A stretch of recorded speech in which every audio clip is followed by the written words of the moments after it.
She rode into Dustle at high noon, sun blazing, dust swirling like ghosts around her boots. The townsfolk chuckled at first. A woman alone, dress torn, hatless, riding hard with something bundled in her arms. But when she stopped in front of the saloon, the laughter died. She didn't speak at first, just stared them down with the look of a woman who'd walked through hell and brought the ashes with her. Then slowly the bundle shifted, and a small, blackened foot slipped from the wool. Her voice, dry and cracked but razor sharp, cut through the stillness. "Which one of you murdered my son?" And just like that, every smile vanished. Every man remembered what fear tasted like, because vengeance had just ridden into town. The sun burned straight overhead when Marin Calloway rode into Dustle, her shadow swallowed by the heat rising off the ground. Dust clung to her boots and to the hem of her torn skirt, the same way grief clung to her bones. Her horse, a dull-eyed mare the color of ash, moved like it was carrying more than weight, like it knew sorrow. Children pointed. A man chuckled from a rocking chair, whiskey bottle resting lazy in his lap. "She lost?" someone muttered. "She looks half dead," another said. But then the blanket she held shifted. It was subtle. A breeze caught the edge, and a small blackened foot slipped free. The laughter died faster than a shot. No one moved. No one spoke. Morin didn't raise her voice. She didn't have to. She slid from the saddle, her boots hitting the earth like a gavel. Then came the words, hoarse and hollow. "Which of you murdered my son?" And with that, silence fell on Dustle like the end of the world. It hadn't always been like this.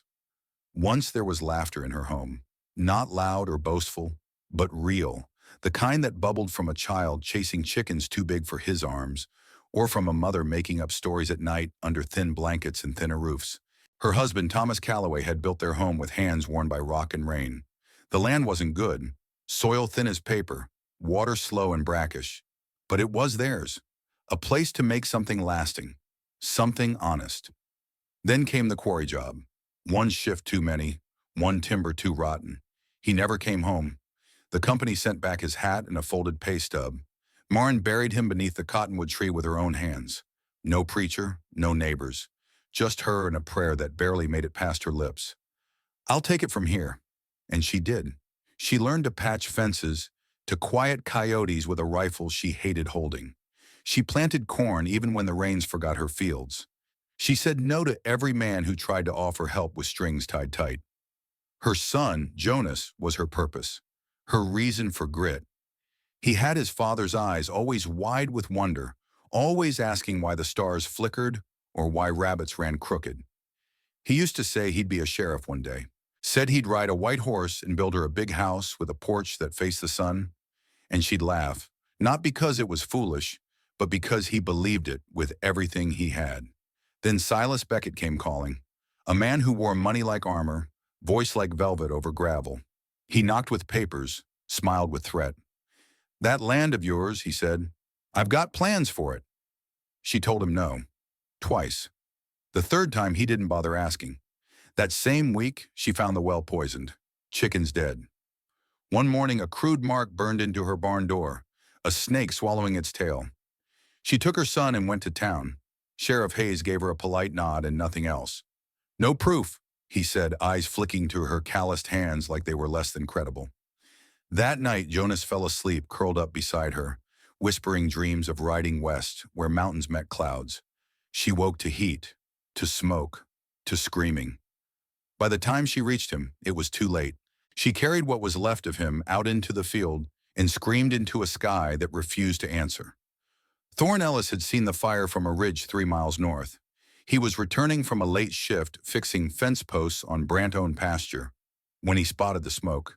Dark, oily, rising wrong. At first he thought it was a brush fire.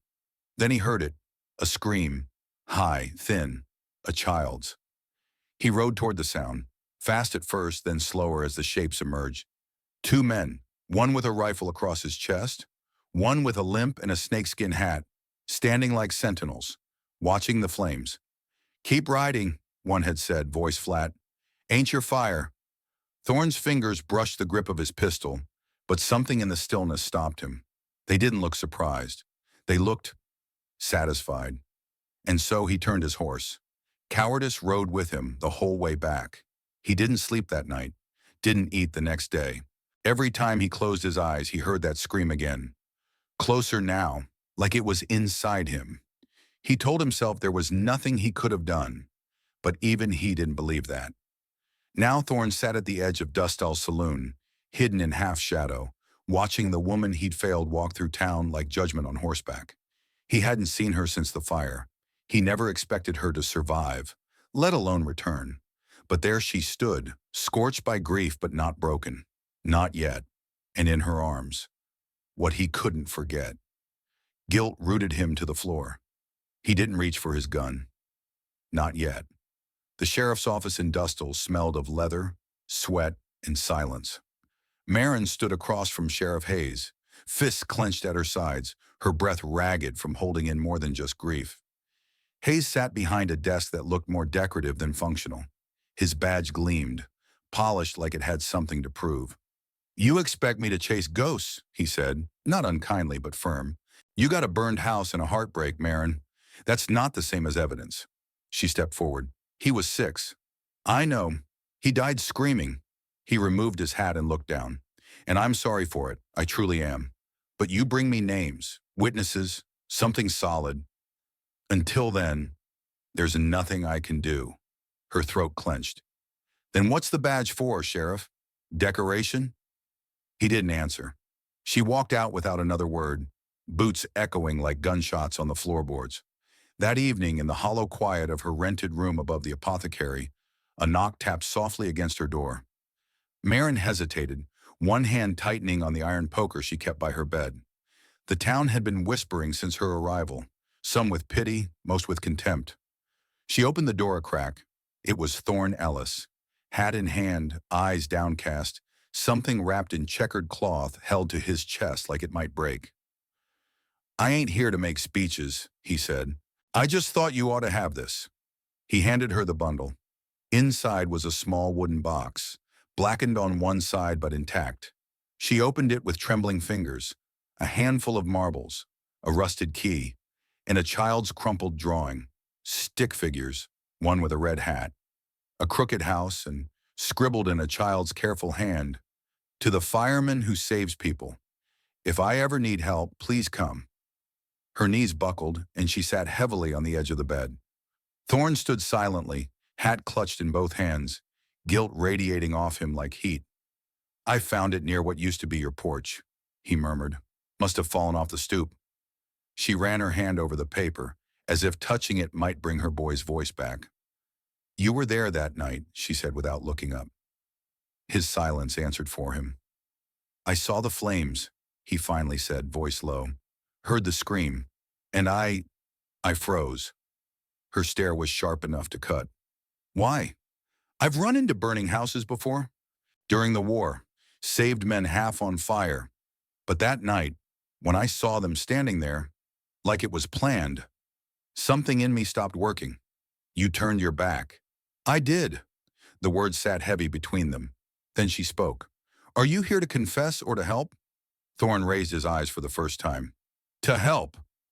The next morning they rode to the edge of town, following a tip from the old stable hand. Behind the feed store they found him, Noah Whitlow, a wiry boy no older than 10, skipping pebbles into a dry water barrel while a mutt circled at his heels. Noah froze when he saw them approach. "We ain't here to hurt you," Thorne said, dismounting. Noah's eyes darted between them. "I didn't see nothing." "That's all right," Thorne replied, crouching. "Sometimes saying what you didn't see still helps the right people." Marin pulled the drawing from her satchel and held it out. "This was my boy's," she said gently. "You might have known him. Jonas. Played by the creek sometimes." The boy's lip trembled. His dog whimpered. "I saw a man," Noah whispered. "Night of the fire. I was rounding up goats. He was at their gate, lit something, and threw it. Then he walked off like nothing happened." "Could you describe him?" Thorne asked. Noah nodded. "Snakeskin hat, limped bad on one leg. Smelled like pigs and smoke." Marin's breath caught. Thorne looked at her, then back at the boy. "I know who that is." That night, under a slivered moon, They crept toward Red Creek Ranch. The place sprawled like a wound across the prairie, Silas Beckett's empire of cattle, fences, and fear. Marin had once seen his men ride through town with pistols exposed, spurs shining like coins. They tied their horses behind the stables and moved toward the barn office. Inside, the air stank of manure and stale sweat. A rusted filing cabinet groaned open under Thorne's strength. He rifled through paper after paper until, there, he held up a ledger. On a dog-eared page, they found it. Virgil Boone, signed in with an X, listed 3 days before the fire. Job, night watch. Convicted arsonist, Thorne muttered. Did 2 years in Abilene. Beckett bailed him out. Before they could leave, the barn door creaked. Voices. Flashlight beams slid across the cracks. Thorne shoved the ledger under his coat. Out the back! They slipped into the shadows and sprinted for the horses. A voice shouted behind them. A shot rang out, splintered the barn door near Marin's shoulder. But they were gone before the second bullet flew. The next evening, Marin took the back alley home from the general store, her shawl tight around her shoulders. The streets were too quiet. The sun had dipped, leaving long shadows that crawled along the ground like snakes. She turned down a narrow passage between buildings. That's when she heard the steps. Too fast, too close. 2 men emerged from the dark, faces masked, eyes cold. "Lady's been asking too many questions," one hissed. They grabbed her arms and shoved her against the brick wall. Then, before the first blow could land, a voice cut through the night. "Let her go." Thorne stepped from the shadows, revolver drawn, face like stone. One attacker lunged. Thorne fired. The man dropped, screaming and clutching his leg. The second ran. Marin fell to her knees, shaking. Thorne knelt beside her. "You all right?" She nodded, lips trembling. "They knew my name," she whispered. "They knew where I was going." He helped her up, his hand steady. "They were sent to scare you, but I swear they won't touch you again." By morning, everyone in Dustle knew. The woman who carried her son's ashes and the man who once turned away from fire had stood shoulder to shoulder in the alley. And for the first time in years, someone stood up to Silas Beckett. The courthouse in Larkspur looked like it hadn't seen justice in decades. Its walls were sun-bleached. The flag above it hung limp, and the front steps groaned beneath the boots of townsfolk who never thought they'd care about someone else's tragedy. But today, every bench inside was filled. People stood along the walls, hats in hand, faces lined with heat and curiosity. The town of Dustle had emptied itself for this moment. At the front sat Marin Calloway, her back straight, her face unreadable. Beside her, Thorne Ellis sat with a fresh bandage on his shoulder and the quiet weariness of a man who had finally stopped running. On the other side of the aisle stood Silas Beckett, impeccably dressed, expression like stone. A silver pocket watch hung from his vest, ticking like he had better places to be. The magistrate entered, robes flowing like dust in a breeze, and banged the gavel once. "We are here to examine the charges of arson, conspiracy, and attempted murder. Miss Calloway, you may begin." "Suddenly," Marin stepped forward, her voice calm but laced with steel. "My home was burned down. My son died in that fire. The week before, I refused to sell my land to Silas Beckett." The room shifted, some heads turning, others leaning forward. "You believe he ordered it?" the magistrate asked. "I don't believe it," she said. "I know it." She produced the scorched ledger. "This is Red Creek Ranch's worker log. 3 days before the fire, Virgil Boone was hired. Boone served 2 years in Abilene for arson. He's the man who threw fire at my gate." The magistrate nodded. "Witnesses?" Thorne rose slowly. "I saw Boone there, the night of the fire. Limping, snakeskin hat, same man the boy described. I didn't stop him, and I'll live with that." Then came the smallest voice. Noah Whitlow stepped forward, hat crushed in his hands. He looked barely tall enough to see over the railing, but his voice held. "I saw a man light something and throw it at her house. He worked for Mr. Beckett. I seen him unload feed with the others." Beckett's lawyer stood. "He's a child, easily confused." Noah's jaw tightened. "I know what I saw. I remember his hat, his limp. I remember the fire. I couldn't forget it, even if I wanted to." The murmurs grew louder. Marin then unfolded a worn map, the original land development plan, found in Thorne's coat pocket during their escape. It showed Beckett's desired expansion, her land, highlighted in red ink, dated 2 weeks before the fire.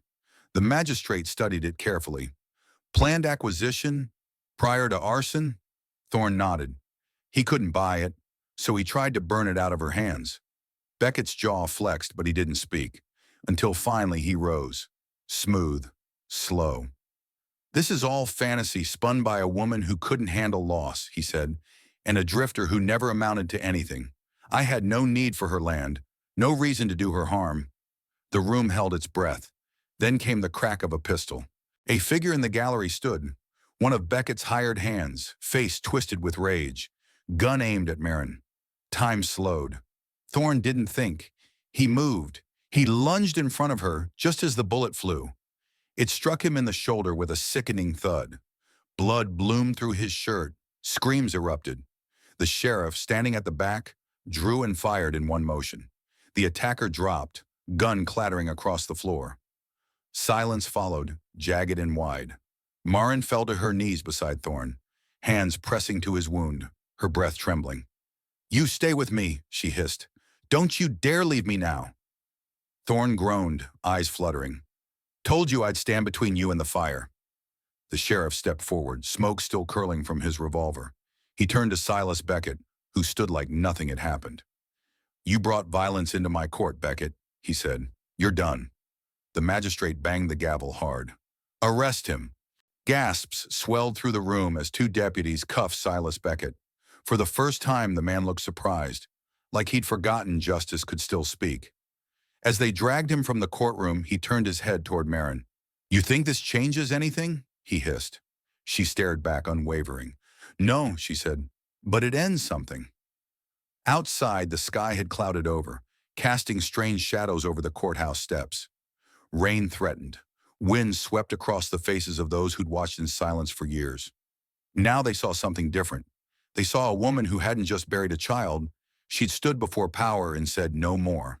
And beside her, a man who once ran, who once froze, had bled to make it right. Back inside, Thorne lay in the infirmary room beside the courthouse, pale but breathing steady. Marin sat beside him, holding his hand, her knuckles white. "You should have ducked," she whispered. He chuckled weakly. "Would've, but I was too busy proving I wasn't a coward." She smiled, just barely. "Rest," she said. "You've earned it." Outside, Dustle whispered, not with suspicion now, but with something rare: respect. Spring came late that year, but it came. The rains moved in slowly, softening the hard, scorched earth that had once been Marin Calloway's front yard. Green pushed through the blackened soil, tentative but determined, like everything that remained. The court had ruled in her favor. Silas Beckett's estate was seized for investigation, his holdings frozen, cattle sold, papers dragged through mud by men who used to tip their hats to him. His name faded like ash blown too long in the wind. But Marin didn't celebrate. She went home, not to what it had been, but to what it could be. The cabin was gone. Only the stone hearth remained, half collapsed, as if it too had bowed under grief. But the land still stood, raw, open, and waiting. "I won't sell," she told the county man who came with an offer. "You'd get good money," he'd said, glancing at the charred boards. "Enough to start over somewhere clean." She looked out over the field, the hill beyond it, the cottonwood tree that somehow still held its shape. "This is where I start over," she said. "Right here." Thorne Ellis was slow on his feet but stubborn in his heart. The bullet had missed anything vital, though the pain stuck with him like an unpaid debt. He refused to rest long, much to the doctor's protest. Marin didn't ask him to stay, but every morning he showed up, with a hammer, with nails, with silence. They rebuilt fence lines first, old posts replaced with new ones they carved by hand. They hauled timber from a nearby grove and raised the bones of a cabin one beam at a time. He limped. She limped too, in a way you couldn't see. They didn't talk much those first weeks, but something passed between them with every nail struck, every shovel of dirt, a rhythm, a knowing. One morning he led her to the new corral they'd built together, wider than the old one, facing west. Her hands were blistered, her sleeves soaked in sweat. But when he pulled off the blindfold and she saw what stood inside the pen, the breath left her. A colt, young, wild, black as night, save for a blaze of white streaking down his face. Her throat closed. Where? Found him near the old mining trail, Thorne said. Took me 3 days to keep him from biting, but I figured he's worth it. She stepped forward slowly. Her son had once drawn horses in the dirt. Named them. Promised to ride the plains one day. He wanted one just like this, she whispered. I know, Thorne said. I listened. They buried Jonas on the hill above the valley, beneath the cottonwood tree that still bore the name Calloway etched into its bark. No priest, no crowd, just the two of them. And an urn that Marin held like it was the last piece of her spine. She dug with her bare hands, placed the ashes in the earth, and covered them one handful at a time. Thorne crouched beside her, said nothing, until she broke the silence. I lost Thomas under a mountain. I lost Jonas in a fire. And somewhere in between, I lost myself. He nodded slowly. In the war, he said, they sent us to torch a house. Said it was hiding enemy scouts. No one told us it had children inside. She turned to him, eyes raw. I tried to run in once the scream started, he went on, voice dry, but I was too late. They all died, and since then, fires had a way of making my hands go still. They sat in silence, the breeze tugging gently at their sleeves. I don't know if I'll ever love again, she said, eyes still on the mound of dirt, or if I'm capable of anything other than surviving. I'm not asking you to love me, he said, quiet. Just let me stand beside you while you find out. She looked at him, really looked, and for the first time, she didn't see the man who'd failed to save her son. She saw the man who stayed after. Weeks passed, then months. The cabin rose again, warm with the scent of fresh pine and coffee boiled over a new stone hearth. Birds nested under the eaves. A vegetable garden took hold beside the porch. They worked side by side, not as husband and wife, not as lovers, but as two souls with a shared vow to make something that would outlast the fire. One evening, as the sun stretched low over the hills, Marin sat beside Thorne on the fence rail of the corral. The colt ran circles in the amber light, its mane catching the wind like flame. She leaned her head on his shoulder. I don't forget who took my son, she said softly, but I also won't forget who stood by me when the fire came. He took her hand in his, and neither said another word. They didn't need to. Some stories don't end with triumph. They end with a heartbeat, steady, quiet, and still willing to love again. Marin Calloway didn't rebuild because she forgot. She rebuilt because she remembered what it means to fight for something, even when the world says to let go. She didn't need a hero. She needed someone who stayed. And Thorne Ellis, broken, guilty, and worn, chose to stay. This story isn't just about fire or loss. It's about the kind of strength that doesn't shout. It just gets up day after day and keeps going. The kind many of you watching know too well. In today's world, we don't always face burning cabins or hired guns, but we do face injustice, grief, and the temptation to walk away from what hurts. So maybe the question this story leaves us with is, what kind of person do we become after the fire? Do we freeze or do we return, pick up the pieces, and rebuild stone by stone? If this story stirred something in you, we'd love to hear your thoughts. Have you ever had to carry something alone when the world stayed silent? Do you believe redemption is possible, even for those who once failed? Share your thoughts in the comments. Your story might help someone else. And if this tale reminded you of something true, of quiet love or hard-earned strength, please give this video a like, subscribe to the channel, and tap that little bell so you don't miss the next story. Because here we remember the people time tried to forget. We bring back the voices buried in dust. And we remind each other that love, even after fire, still rises. Thanks for riding with us. We'll see you down the trail.